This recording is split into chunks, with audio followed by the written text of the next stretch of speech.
Bab 1. Mengenal non-angka. Sejarah non-angka atau solmisasi. Asal-usul metode non-angka adalah di Prancis pada abad ke-19. Seorang guru matematika bernama Pierre Glyn pada tahun 1756 sampai 1821 memikirkan metode untuk mempermudah cara mengajar bernyanyi pada anak-anak. Tahun 1818 ia menerbitkan buku tentang cara baru untuk mengajar musik.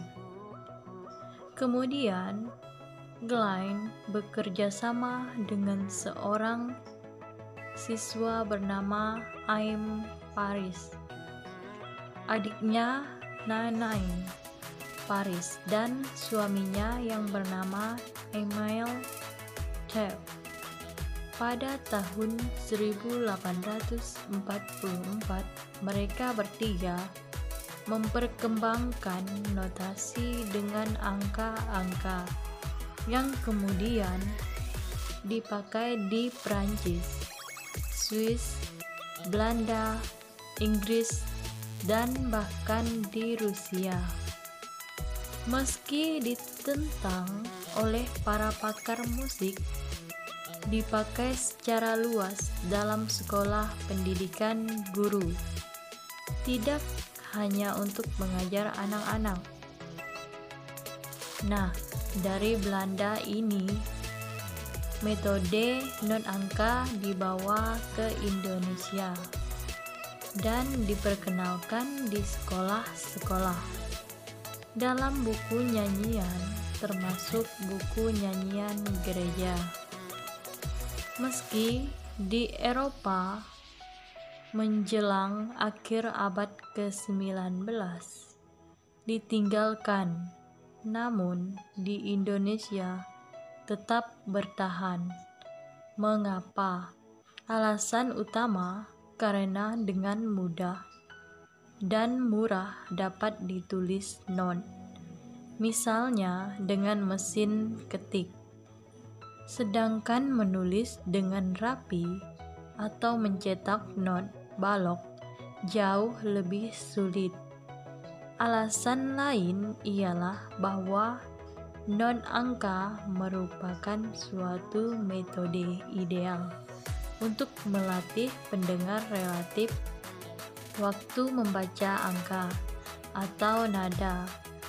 Misalnya nada 1, nada 2, dan nada 3. Secara otomatis muncul dalam kepala bunyi do, re, mi. Karena sejak kecil anak-anak sudah dilatih untuk mengaitkan angka-angka itu dengan bunyi tertentu. Hal ini tidak begitu mudah dengan not balok karena perlu pengetahuan banyak untuk mengerti nada do terdapat di mana. Maklumlah, ini tergantung posisi dalam pranada, tetapi juga dari tanda-tanda muka. Berbeda dengan not balok yang mampu menulis sampai 7 oktav. Notasi angka hanya bisa meliputi 3 oktav saja, yaitu oktav rendah 1, 2, 3, 4, 5, 6, 7. Oktav sedang 1, 2, 3, 4, 5, 6, 7. Oktav atas 2, 3, 4, 5, 6, 7. Dari contoh tersebut, jelaslah bahwa not angka dengan titik di bawah not adalah not rendah.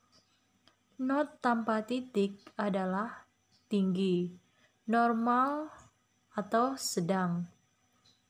Not dengan titik di atas angka adalah not tinggi. Sebenarnya secara teori, not angka dengan 2 titik di bawahnya menjadi lebih rendah lagi, sedangkan 2 titik ke atasnya menjadi lebih tinggi lagi, seperti di bawah ini. 1 ada titik di bawahnya, 2 ada titik di bawahnya, 3 ada titik di bawahnya, 4 ada titik di bawahnya, 5 ada titik di bawahnya, 6 ada titik di bawahnya, 7 ada titik di bawahnya. Sedangkan yang nadanya tinggi, 1 ada titik di atasnya, 2 ada titik di atasnya, 3 ada titik di atasnya, 4 ada titik di atasnya, 5 ada titik di atasnya, 6 ada titik di atasnya, 7 ada titik di atasnya. Tetapi di dalam kenyataannya jarang ada not angka dengan 2 titik di bawah maupun di atas, sedangkan titik bawah atau di atas not balok menunjukkan staccato, artinya memperpendek bunyi. B. Star. Apabila kita merencanakan untuk berangkat ke suatu tempat, tentulah kita memikirkan kapan kita berangkat dan dari mana. Kita dengan kata lain berbicara soal waktu dan ruang. Seseorang yang belum tahu bernyanyi mungkin akan belajar menyanyi atau mengambil les, tetapi dia tidak tahu bahwa belajar menyanyi, walaupun kedengarannya gampang, namun tidak semudah yang dibayangkannya. Dia harus belajar membaca not atau menirukan kaset. Di sini jalan sudah bersimpang dua, belajar membaca not atau mendengarkan musik. Biasanya orang memilih yang kedua. Ibarat bayi menirukan orang tuanya. Dengan membaca not, dia akan mulai memilih not angka atau not balok. Katakan saja jika dia akan memilih not angka, maka dia akan mulai dengan angka 1, padahal lebih baik apabila dia belajar mulai dari nada tengah dari suaranya, atau tidak terlalu tinggi dan tidak terlalu